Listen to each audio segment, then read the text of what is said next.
Okay.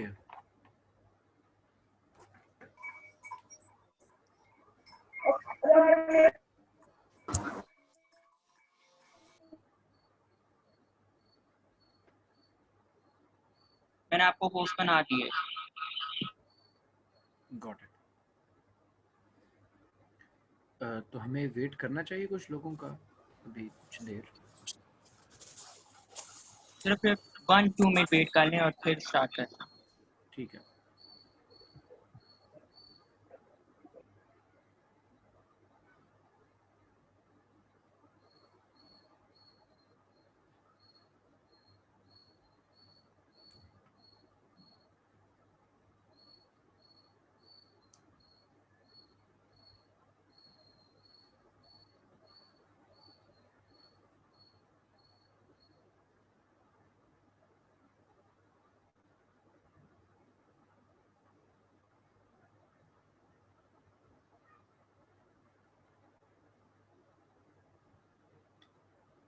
I guess we are okay now. 18 लोग हो गए हैं तो wrap yes sir, that's you can move.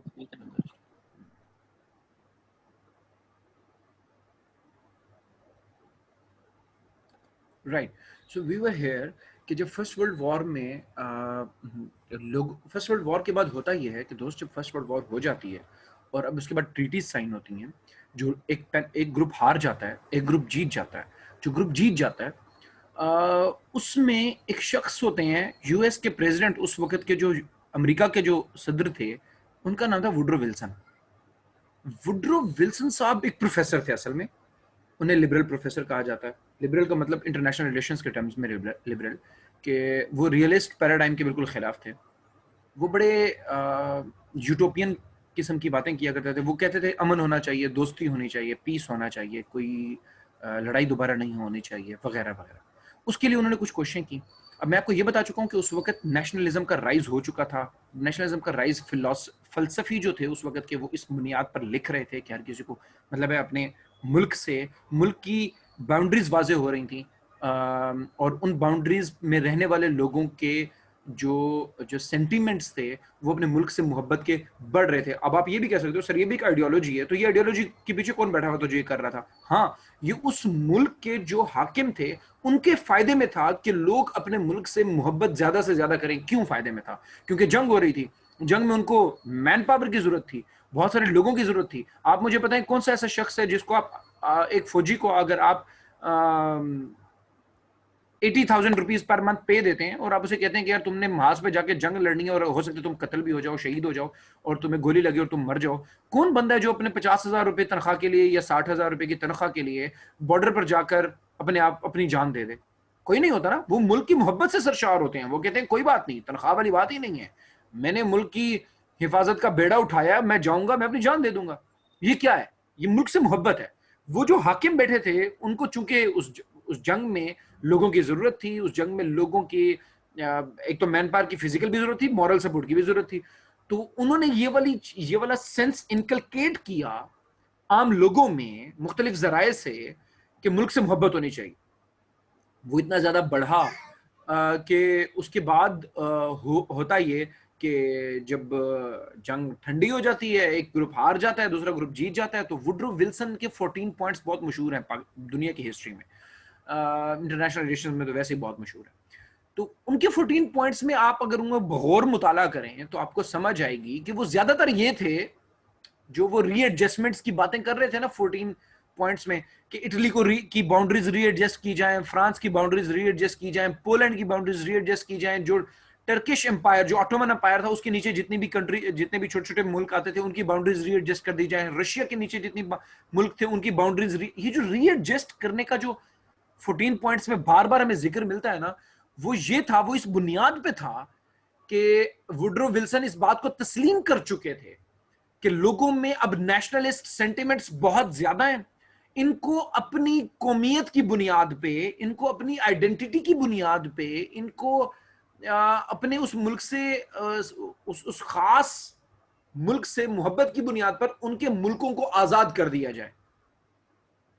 मेरी बात का मतलब यह है कि उस वक्त तक रशिया के अंडर बहुत सारा अहाता था, फर्ज कर लें बहुत सारे मुल्क, बहुत सारे इलाका था, उस इलाके में एक खास छोटे से इलाके के लोग कहते थे कि हमें तो अपने शहर से मोहब्बत है, हमें तो अपने इस शहर जितना एक मुल्क अलग दे दो। दूसरे इलाके वाले लोग कहते थे कि हमें इस जगह से मोहब्बत है तो हमें इस जगह एक अलग मुल्क दे दो। तीसरे इलाके के लोग कहते थे कि हमें यहां से बड़ी मोहब्बत है, क्योंकि हमारी यहां से पहचान है, यहां से जुड़ी हुई है, हम यहां पर रहते हैं, हम यहां पर पैदा हुए हैं, खाना खाते हैं, तो हमें यहां का अलग मुल्क दे दो। वुड्रो विल्सन कहते थे कि जो जो जहां जहां मांग रहा है ना, उसकी अगर कंसिडरेबल मेजोरिटी है तो उनको अलग अलग मुल्क दे दिया जाए। यह बात बहुत जरूरी है, बहुत जरूरी है। मैं फिर इस पे इसलिए जोर दे रहा हूं कि आगे जाकर यही बातें डिस्कस होनी है। उसने कहा इनको अलग अलग मुल्क दे दिया जाए। ये जो आपको बाद के ममालिक नजर आते हैं ना, ये छोटे छोटे ममालिक, अजरबैजान वगैरह वगैरह, ये सेंट्रल एशियन ममालिक हैं, पोलैंड के साथ जो छोटे छोटे ममालिक हैं, फ्रांस के साथ जो छोटे मुल्क, ये सारे वो वाले मुल्क हैं जो बाद में मुल्क बने, पहले वो इलाका था। नेशनलिस्ट सेंटिमेंट्स की बुनियाद पर लोगों ने वहां पर आवाज उठाई कि हमें तो मुल्क दे दो, क्योंकि हमें आजादी चाहिए। तो वुड्रो विल्सन के ये पॉइंट्स थे कि इनको अलग अलग मुल्क दे दिया जाए, इस बुनियाद पर कि ये लोग अपने उस इलाके से मोहब्बत करते हैं और ये लोग आजादी मांग रहे हैं, इनकी वहां पर ये वहां से कनेक्टेड है, एसोसिएटेड है उस इलाके से, इनको अलग मुल्क दे दिया जाए। ये बात समझ आ गई, इसको जहन में बिठा लें। पाकिस्तान में मैंने जब बात करूंगा तो यही बातें दोहराऊंगा। अच्छा, अब इंटरेस्टिंग बात एक और पहलू है, उसको जरा गौर से सुनिएगा।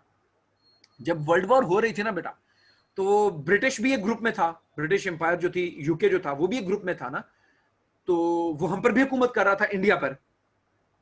इंडिया से बरतानवी एम्पायर ने बहुत सारे इंडियंस को इकट्ठा करके अपनी फौज में शामिल करके वर्ल्ड वॉर में लड़ने के लिए भेज दिया।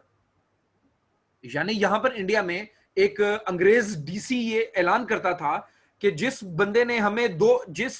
शख्स ने हमें 2 बंदे दे दिए फौजी, वर्ल्ड वॉर शुरू हो गई है, तो बरतानिया की तरफ से लड़ने के लिए अगर हमें 2 फौजी दे दिए तो उसको हम 2 किले जमीन देंगे। तो एक बाप ये कहता था कि मेरे 5 बच्चे हैं, 5 बेटे हैं, 6 बेटे हैं, तो मैं तो बहुत गरीब हूं, तो एक बेटे को मैं फौज में भेज दूंगा, लड़ने के लिए जंग में भेज दूंगा, तो मुझे इतनी जमीन मिल जाएगी, तो मेरी बेटियों की शादी भी हो जाएगी, and we will be well off. ठीक है, तो यहां से कई लाख, कई several hundred thousands of people went for this battle, for this world war. They fought in France, they fought in Italy, they fought in Europe, and they didn't know what were they fighting for. यानी वो बरतानवियों की तरफ से लड़ रहे थे, उनको ये पता नहीं था हम ये जंग किसके साथ लड़ रहे हैं, क्यों लड़ रहे हैं। उनको सिर्फ ये पता था कि मैं जंग पर आया हूं तो मेरे माँ बाप को, मेरे बहन भाइयों को जमीन मिल गई है, या कोई खिताब मिल गया है, या वगैरह वगैरह, कोई फायदा अंग्रेज ने दे दिया। तो यहां से कई लाख लोग वहां जंग लड़ने के लिए गए। अब यहां पर दिलचस्प बात यह है कि जब यहां से फौजी वहां जाते हैं तो वहां पर लोगों से एक्सपोजर होता है, लोगों से इंटरेक्शन होता है, यूरोप को एक्सपोजर मिलता है। जब यूरोप को एक्सपोजर मिलता है तो वहां तो आजादी की बातें हो रही थी, वहां तो मुल्क से मोहब्बत की बातें हो रही थी। वहां पर जो हमारे फौजी गए, उन्होंने देखा कि यार यहां तो पोलैंड का जो बंदा है, या जो फ्रांस का बंदा है, या जो इटली का बंदा है, या जो रशिया का बंदा है, वो तो अपने मुल्क से मोहब्बत की बुनियाद पर आजादी मांग रहा है। बात समझ आ रही है? वो अपने मुल्क से मोहब्बत की बुनियाद पर आजादी मांग रहा है।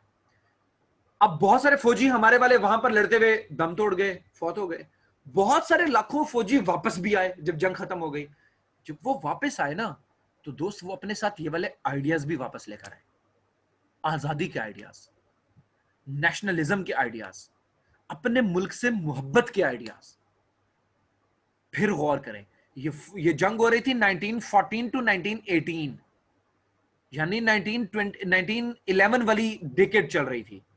आप जरा इसी डेकेड में इंडियन पॉलिटिक्स को देखें। यहां मुस्लिम लीग बन रही है, यहां मिसाके लखनऊ हो रहा है, मुस्लिम लीग और कांग्रेस आपस में मिलकर बैठ रहे हैं, अंडरस्टैंडिंग पैदा कर रहे हैं। समझ आ रही है? यहां पर खिलाफत मूवमेंट चल रही है, खिलाफत मूवमेंट में लोग पॉलिटिसाइज हो रहे हैं कि हमें तो भाई हम तो अंग्रेज के खिलाफ जिदोजहद कर रहे हैं, रोडों पर आ रहे हैं लोग, अंग्रेज उनको जेलों में डाल रहे हैं। यहां इंडिया में ये हो रहा है। वहां से जब फौजी वापस आता है, वहां से वो अपने साथ आइडियाज लेकर आता है कि भाई मुल्क से मोहब्बत जरूरी है, और इस बुनियाद पर हमें तो आजादी लेनी चाहिए, क्योंकि पूरी दुनिया आजादी मांग रही है। मैं इसलिए बात कर रहा हूं, ये इंपॉर्टेंट है, क्योंकि उस वक्त कम्युनिकेशन के जराए नहीं थे, उस वक्त टेलीफोन नहीं था, इंटरनेट नहीं था, टीवी नहीं था। आप टीवी पर देख नहीं सकते थे कि पोलैंड में जुलूस हो रहा है, आप टीवी पर नहीं देख सकते थे कि रशिया के लोग तो क्या चाह रहे हैं, लेकिन आपके फौजी वापस आकर बता सकते थे। उन्होंने आकर कम्युनिकेशन के जराये का किरदार अदा किया। वो वापस आए, उन्होंने बताया यहाँ के लोगों को कि नेशनलिज्म कोई चीज होती है, मुल्क से मोहब्बत कोई चीज होती है, इसके लिए हमें आजादी चाहिए। बेटा कोई सवाल है? किसी का माइक ऑन है?